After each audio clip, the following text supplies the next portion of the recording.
Welcome আমাদের ভিডিওতে তোমাদের স্বাগত। আজকে একটু অন্যভাবে শুরু করলাম। আজকে আমাদের আলোচনার বিষয় রাজাজি সূত্র বা সিআর ফর্মুলা।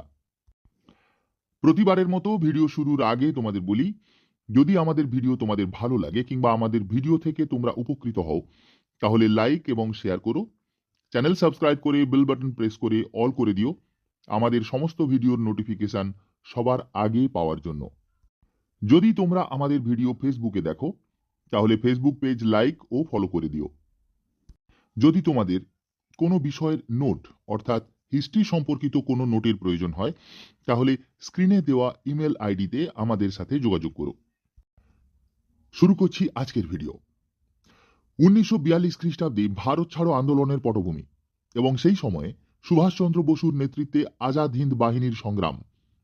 1946 খ্রিস্টাব্দের নৌ বিদ্রোহ, মুসলিম লীগের উদ্যোগে সাম্প্রদায়িক উত্তেজনা বৃদ্ধি, দ্বিতীয় বিশ্বযুদ্ধের পর ব্রিটেনের অর্থনৈতিক দুর্বলতা, ভারতে ক্ষমতা হস্তান্তরের বিষয়ে ব্রিটেনকে আমেরিকার চাপ প্রভৃতি ঘটনা ভারতীয়দের হাতে ব্রিটিশদের ক্ষমতা হস্তান্তরের প্রক্রিয়া শুরুর ক্ষেত্র প্রস্তুত করে।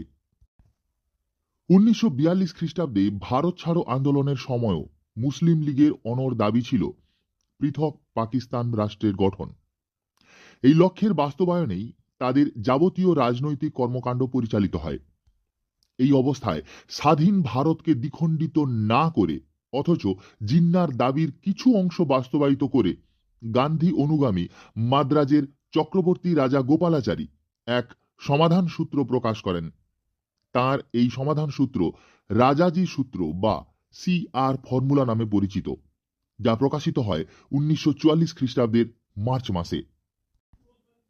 রাজাজির সমাধান সূত্রে বলা হয়েছিল, কংগ্রেসের স্বাধীনতার দাবিকে মুসলিম লীগ পূর্ণভাবে সমর্থন করবে এবং কংগ্রেসের সঙ্গে অন্তর্বর্তী সরকার গঠন করবে। দ্বিতীয় বিশ্বযুদ্ধ শেষ হলে মুসলিম সংখ্যাগরিষ্ঠ অঞ্চলের অধিবাসীদের ভোট গ্রহণ করে দেখা হবে যে তারা পৃথক রাষ্ট্র গঠনের পক্ষপাতী কিনা। গণভোট গ্রহণের আগে সব দলকে তাদের বক্তব্য প্রচারের সুযোগ দেওয়া হবে। মুসলিম প্রধান অঞ্চলগুলি পৃথক রাষ্ট্র গঠনের পক্ষে মত দিলে দুটি পৃথক রাষ্ট্র গঠিত হবে।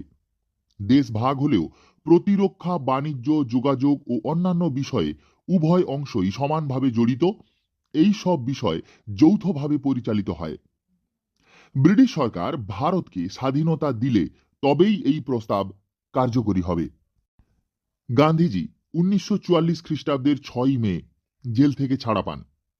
এরপর তিনি রাজাজির প্রস্তাব অনুসারে 9 সেপ্টেম্বর থেকে 27 সেপ্টেম্বর পর্যন্ত বোম্বাইয়ে জিন্নার বাসগৃহে 21 বার বৈঠক করেন, কিন্তু জিন্না বিভিন্ন কারণে রাজাজি সূত্র প্রত্যাখ্যান করেন। জিন্নার মতে রাজাজি প্রস্তাবিত পাকিস্তান পঙ্গু, বিকলাঙ্গ ও কীটদগ্ধ। জিন্না অমুসলিম সংখ্যাগরিষ্ঠ ভারতে গণভোট মানতে রাজি ছিলেন না।